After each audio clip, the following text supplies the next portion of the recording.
E aí, pessoal, bem-vindos ao canal Civilização Brasileira.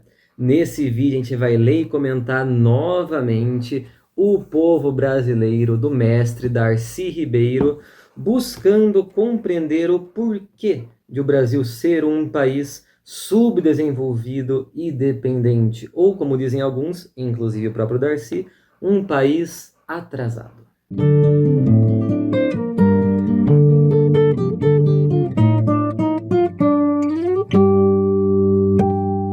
Meus amigos, apesar de nós vivermos num país belo, com uma cultura maravilhosa, colorida, diversificada, de termos uma história muito bonita, é incontestável que nós somos um país repleto de problemas. Quantas vezes aqui no canal nós não comentamos, né, uma vez que o canal fala sobre cultura brasileira, desse problema que nós temos, do viralatismo, de nós nos identificarmos sempre com a cultura de fora, a cultura norte-americana, a cultura japonesa, a cultura francesa, a cultura coreana, mas nunca nos identificarmos com nós mesmos. De onde vem esse complexo de vira-lata terrível que nos atormenta? Ao meu juízo, as raízes de todos os nossos problemas são o subdesenvolvimento e a dependência.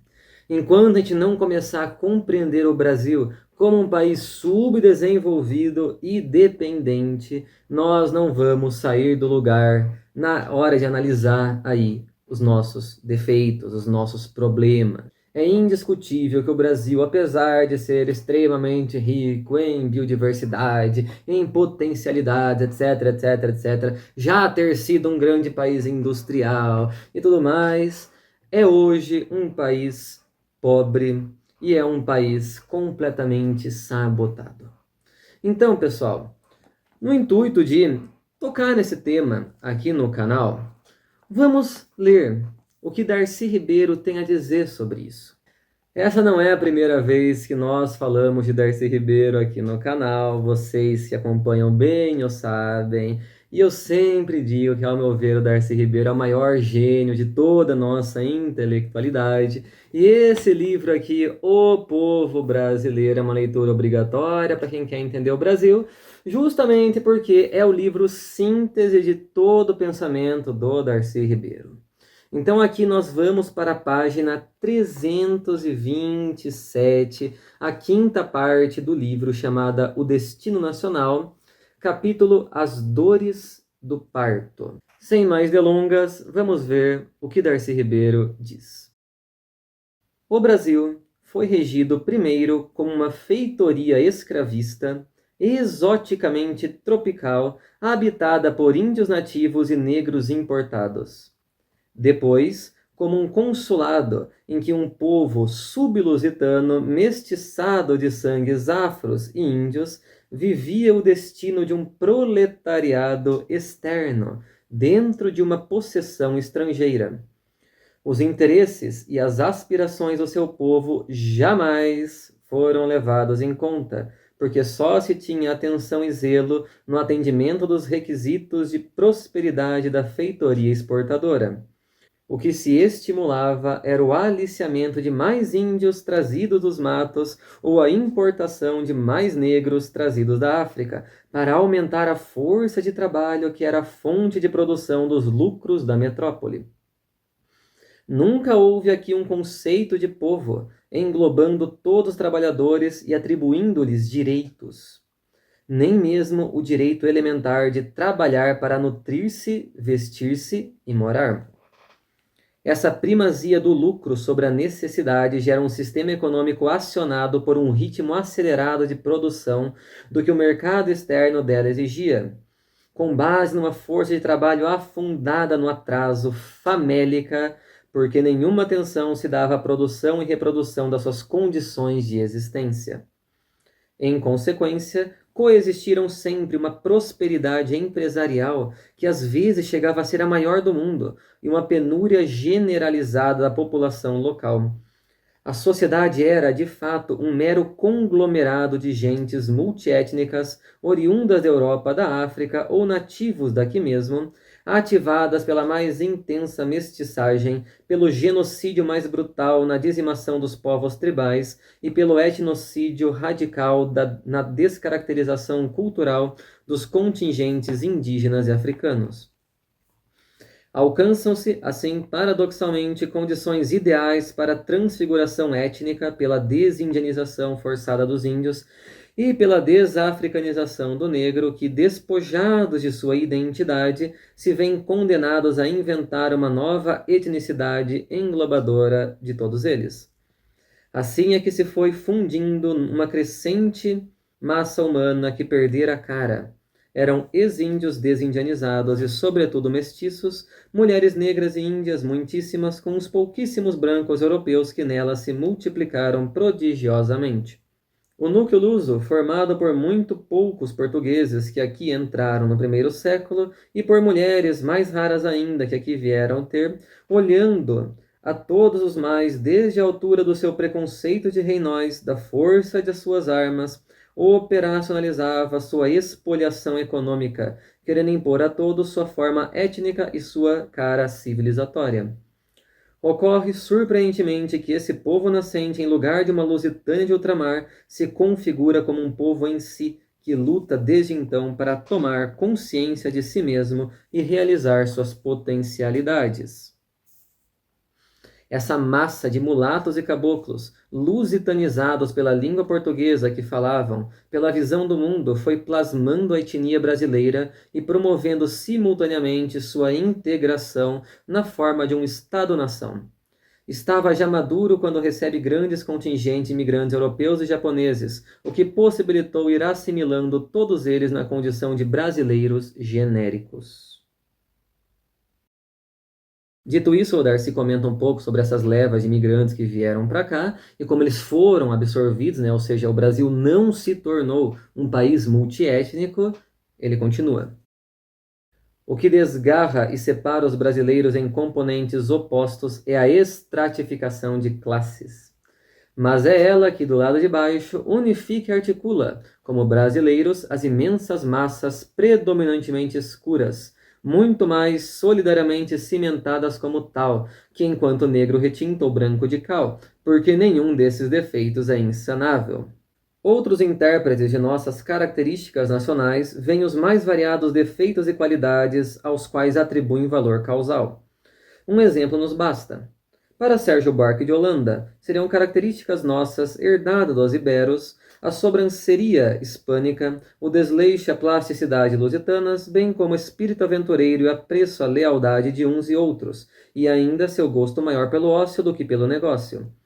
Da mistura de todos esses ingredientes resultaria uma certa frouxidão e anarquismo, a falta de coesão, a desordem, a indisciplina e a indolência. Mas derivariam delas também certo pendor para o mandonismo, para o autoritarismo e para a tirania. Como quase tudo isso são defeitos, devemos convir que somos um caso feio, tamanhas seriam as carências de que padecemos. Seria assim? Temo muito que não.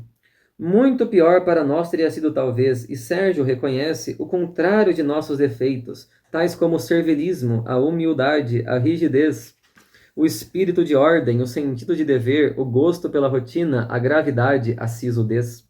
Elas bem poderiam nos ser ainda mais nefastas, porque nos teriam tirado a criatividade do aventureiro, a adaptabilidade de quem não é rígido, mas flexível, a vitalidade de quem enfrenta, ousado, as áreas e fortunas, a originalidade dos indisciplinados.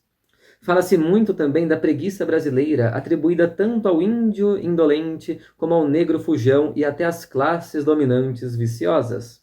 Tudo isso é duvidoso demais frente ao fato do que aqui se fez. E se fez muito, como a construção de toda uma civilização urbana nos séculos de vida colonial, incomparavelmente mais pujante e mais brilhante do que aquilo que se verificou na América do Norte, por exemplo. A questão que se põe é entender por que eles, tão pobres e atrasados, rezando em suas igrejas de tábua, sem destaque em qualquer área de criatividade cultural, ascenderam plenamente à civilização industrial, enquanto nós mergulhávamos no atraso. As causas desse descompasso devem ser buscadas em outras áreas. O ruim aqui e efetivo fator causal do atraso é o modo de ordenação da sociedade, estruturada contra os interesses da população, desde sempre sangrada para servir a desígnios alheios e opostos aos seus. Não há, nunca houve aqui um povo livre, regendo seu destino na busca de sua própria prosperidade. O que houve e o que há é uma massa de trabalhadores explorada, humilhada e ofendida por uma minoria dominante espantosamente eficaz na formulação e manutenção de seu próprio projeto de prosperidade, sempre pronta a esmagar qualquer ameaça de reforma da ordem social vigente. Palavras duras, pessoal, mas que dizem muito sobre nós, sobre o nosso país e sobre as causas de todos os nossos problemas.